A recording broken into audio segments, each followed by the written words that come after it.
नमस्कार सर्वांना, हाऊसवाईफ मराठी या चॅनलवर तुमचं स्वागत आहे। मी आज बनवणार आहे मैदा आणि रव्याच्या मस्त करंजा। चला तर बनवूया करंजा। ह्या करंजा खायला खूप टेस्टी लागतात, मस्त अशा बनवू। चला तर सुरुवात करूया। करंजा बनवण्यासाठी मी एक प्लेट रवा घेतला व एक प्लेट मैदा घेतला, व्यवस्थित मोजून घेतला। मी दोन्ही समानच घेतलं। ह्याच्यामध्ये थोडंसं मीठ टाकायचं आणि चिमूटभर खायचा सोडा टाकायचा। थोडं थोडं पाणी टाकून याला मळून घ्यायचं। पीठ असं जास्त पातळ नाही बनवायचं, साजरं घट्टसर बनवून घ्यायचं। थोडं थोडं पाणी टाकून पीठ मळून घ्यायचं। पाणी लावून पिठाला मस्त असं चोळून घ्यायचं। पीठ चांगलं मळलं की करंजी पण खूप छान होते। पीठ मळून झाल्यानंतर पन्नीमध्ये याला झाकून ठेवायचं। पन्नीमध्ये अर्धा तास याला झाकून ठेवायचं। रवा फुलण्यासाठी ठेवायचा, म्हणजे खूप छान करंजा बनतात। याला अर्धा तास असं झाकून ठेवायचं। अर्धा तासानंतर बनवायला घ्यायचं। खोबरखीस घेतला मी 1 वाटी आणि 1 वाटी साखर मिक्सरच्या भांड्यामध्ये बारीक करून घेतली। खोबरखीस घेतला 1 वाटी आणि 1 वाटी साखर घेतली।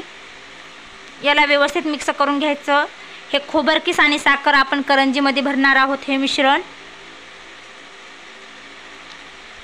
अर्ध्या तासानंतर मी पीठ काढून घेतलं पन्नीतलं। याचे मस्त छोटे छोटे असे गोळे बनवून घ्यायचे। याची मस्त अशी पोळी लाटून घ्यायची। मस्त पतली अशी पोळी लाटून घ्यायची।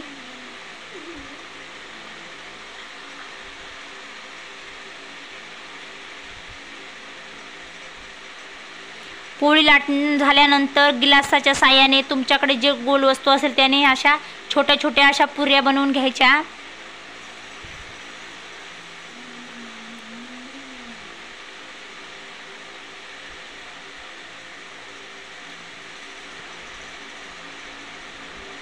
बघा किती छान पुऱ्या बनवल्या मी। आता याच्यामध्ये आपण खोबरखीस भरून घेणार आहोत। तुम्हाला जेवढं भरायचं तेवढं तुम्ही भरू शकता। याच्या काठाच्या साईडने कढईला याला थोडंसं पाणी लावून घ्यायचं, कारण तेलामध्ये याला पाणी नाही लावलं की करंजी चांगली चिटकत नाही, तेलामध्ये फुटते। म्हणून थोडंसं काठाने पाणी लावून घ्यायचं आणि याला व्यवस्थित असं जोडून घ्यायचं। आता आपण याला मस्त डिझाईन करून घ्यायची। याला चिमटा घेऊन अशी डिझाईन बनवायची। खूप सोपी आहे ही डिझाईन। अशा पूर्ण करंजा अशा मी बनवून घेणार आहे। हळूवार बनवायच्या, नखाच्या साहाय्याने ही डिझाईन बनवून तयार होते।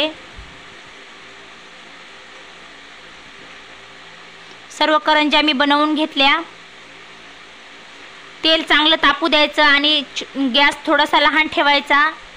लहान गॅसवरतीच करंजा भाजून घ्यायच्या। नंतर सर्व करंजा मी तळून घेणार आहे।